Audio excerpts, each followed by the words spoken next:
ಇವತ್ತು ನಾನು ನಮ್ಮ ಉಪಮುಖ್ಯಮಂತ್ರಿಗಳು ಪರಮೇಶ್ವರ್ ಅವರು, ನಮ್ಮ ಪಕ್ಷದ ಅಧ್ಯಕ್ಷರಾದಂಥ BK ಪ್ರಸಾದ್ ಅವರು, ಶಾಸಕರು, ರಾಜ್ಯದ ಒಬ್ಬ ಹಿರಿಯ ರಾಜಕಾರಣಿ ಹೇಮಂತ್ ಅವರು 1979ರಿಂದ ನಾನು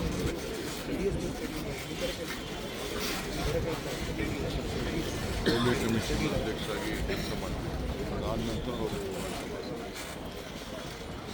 ವಿದ್ಯಾರ್ಥಿ ಮೇಲೆ ನಾವು ಬೆಳಕು ರಾಜ್ಯಪಾಲರು ಎಲ್ಲ ಜಾಫರ್ ಶರೀಫ್ ನಾವೆಲ್ಲ ಜಾಫರ್ ಶರೀಫ್ ಕೂಡ ನಮ್ಮ ಜಿಲ್ಲೆಯಿಂದ ರಾಜಕಾರಣವನ್ನು ಮಾಡಿದ್ದೀವಿ. ಅವರ ಜಿಲ್ಲೆಯಲ್ಲಿ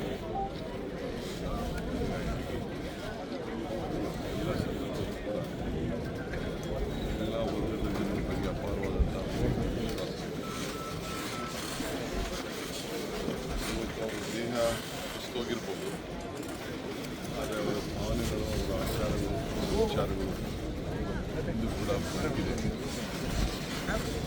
ಕಾಂಗ್ರೆಸ್ ಪಕ್ಷದ ಸಂಸದೀಯ ಪಕ್ಷದ ಕಾರ್ಯದರ್ಶಿ ಸೇವೆಯನ್ನು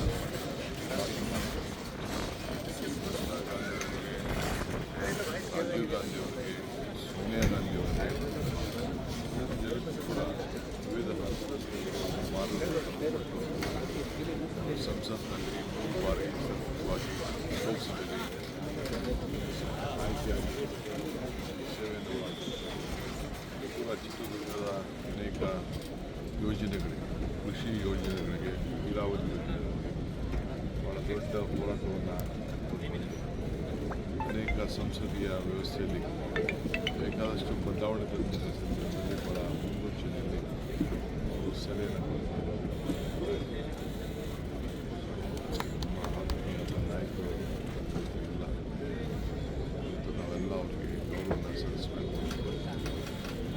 ಭಾಳ ಸರಳ ಜೀವನವನ್ನು ಮತ್ತು ನಿಜಲಿಂಗಪ್ಪನವರ ಇದನ್ನು ಇಲ್ಲಿ ಶಾಶ್ವತವಾಗಿ ಉಳಿಸಬೇಕು ಅಂತೇಳಿ ನಮಗೆಲ್ಲ ಅನೇಕ ಸಂದರ್ಭದಲ್ಲಿ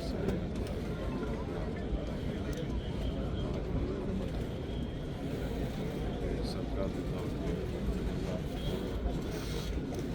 ಎಲ್ಲ ಶಾಸಕರಲ್ಲ ಕಾಂಗ್ರೆಸ್ ಪಕ್ಷದ ಕಟ್ಟಡವನ್ನು ಇಲ್ಲಿ ಕಟ್ಟಬೇಕು ಅಂತೇಳಿ ಫಸ್ಟು ಹೆಜ್ಜೆಯನ್ನು ಇದ್ದವರೇ ಅವರು. ಸ್ವಂತ ಕಟ್ಟಡ ಇಲ್ಲಿ ಇರಲಿಲ್ಲ, ಅದಕ್ಕೆ ಮುನ್ನುಡಿಯನ್ನು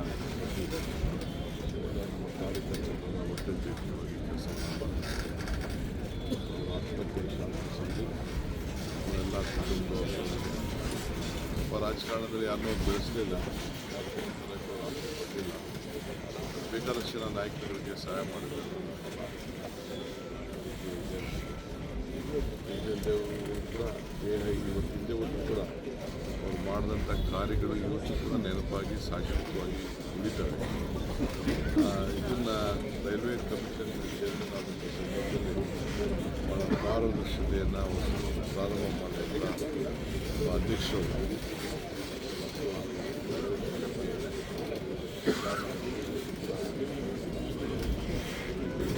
ಎಲ್ಲ ನಮ್ಮ ಕಾರ್ಯಕರ್ತರೆಲ್ಲ ಭಾಳ ಬಂದಿದ್ದಾರೆ, ಎಲ್ಲರೂ ಕೂಡ ಬಂದಿದ್ದಾರೆ.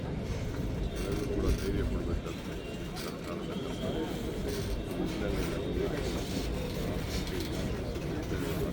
ಸರ್, ಜಿಲ್ಲೆಗೆ ಪ್ರಧಾನಮಂತ್ರಿ ಯೋಜನೆಯನ್ನು ತರುವಂಥ ವಿಚಾರ ಹೋರಾಟಕರ್ತ ಇವರು ಕೂಡ ಮೊದಲನೇ ಅಧ್ಯಕ್ಷ ನೀರಾವರಿ ತರಬೇಕು. ಅದನ್ನೇ ನಾನು ಹೇಳ್ತಾ ಇದ್ದಲ್ಲ, ನೀರಾವರಿ ಒಂದೇ ಅಲ್ಲ, ಅನೇಕ ನೀರಾವರಿ ಯೋಜನೆಗಳು ಯಾವಾಗಲೂ ಕೂಡ ಪ್ರಮುಖವಾಗಿ ಸಂಸದಲ್ಲೂ ಧ್ವನಿಯನ್ನು ಎತ್ತಿದ್ದಾರೆ, ಸರ್ಕಾರದಲ್ಲೂ ಧ್ವನಿಯನ್ನು ಎತ್ತಿದ್ದಾರೆ.